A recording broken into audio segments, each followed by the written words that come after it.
Bom dia, é o professor Francisco Paulo. Hoje vamos falar de estabilidade termodinâmica. Antes, porém, vamos falar um pouco de equilíbrio mecânico. Neste ponto mais baixo da curva aí, a energia cinética é zero e a energia potencial também é zero. Logo, a derivada desse ponto é zero e não existe força restauradora. O sistema está em equilíbrio. Se por um motivo qualquer a esfera se desloca para o lado direito, x0 mais ΔX, ou se desloca para o lado esquerdo, x0 menos ΔX, o sistema sairá de equilíbrio e uma força restauradora surgirá. Algo parecido também acontece no sistema termodinâmico. Qualquer não homogeneidade que possa surgir do sistema induzirá um processo para radicá-lo. Este é o princípio de Le Chatelier. No sistema do lado direito, as moléculas são uniformes, tá? Não há flutuação de temperatura. Já no lado esquerdo, as moléculas estão mais concentradas na parte superior, ocasionando uma flutuação de temperatura, sendo a temperatura do lado superior maior do que o lado inferior.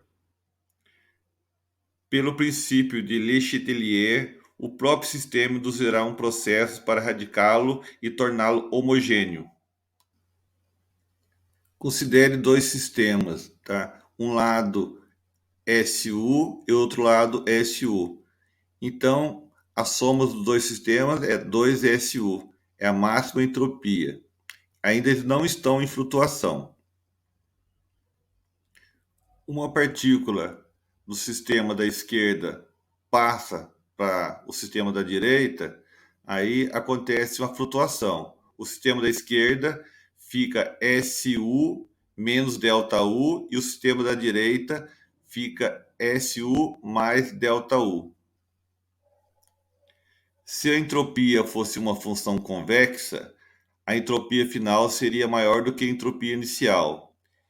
E isso não seria correto, porque os dois sistemas são idênticos e estão em equilíbrio. A entropia deve ser côncava. Nesse caso, a entropia final é menor do que a entropia inicial e está de acordo com as condições iniciais. Como o ΔU é muito menor do que U, podemos expandir essa função pela série de Taylor, tá? E achar uma condição local. Resolvendo essa sequência de Taylor, as expressões lineares são canceladas, só vai ficar a expressão quadrática par, que é a condição local. Podemos repetir esse argumento da energia para o volume e número de partículas, que seria a condição local.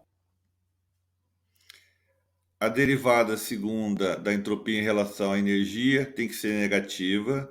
Também a derivada segunda da entropia em relação ao volume tem que ser negativo. E também a derivada segunda da entropia em relação ao número de partículas tem que ser negativo. Esta é a condição local. Esta é a curva do gás de Van der Waals. Olhamos aí pelo gráfico, tá? Os pontos de B a F é estabilidade global e os pontos de C e E é a estabilidade local. Só é estável nos pontos de A a B e no ponto de F a G. Na estabilidade para a representação da energia, a energia é mínima na superfície convexa. Nas condições globais, tá? E nas condições locais, tem que inverter o sinal. Então, a derivada segunda em relação à entropia da energia tem que ser maior que zero. Utilizamos a transformada de Lagrange para fazer a troca das variáveis. O sinal da derivada segunda da função transformada é contrário ao sinal da derivada segunda da função original, com cavidade diferente. Somente na função temperatura e função pressão que os sinais são trocados. Em consequência disso, a temperatura sempre aumenta quando entra calor, O volume diminui quando a pressão aumenta. Para a mesma variação de temperatura, é preciso mais calor se a pressão for constante, e a pressão aumenta mais quando não sai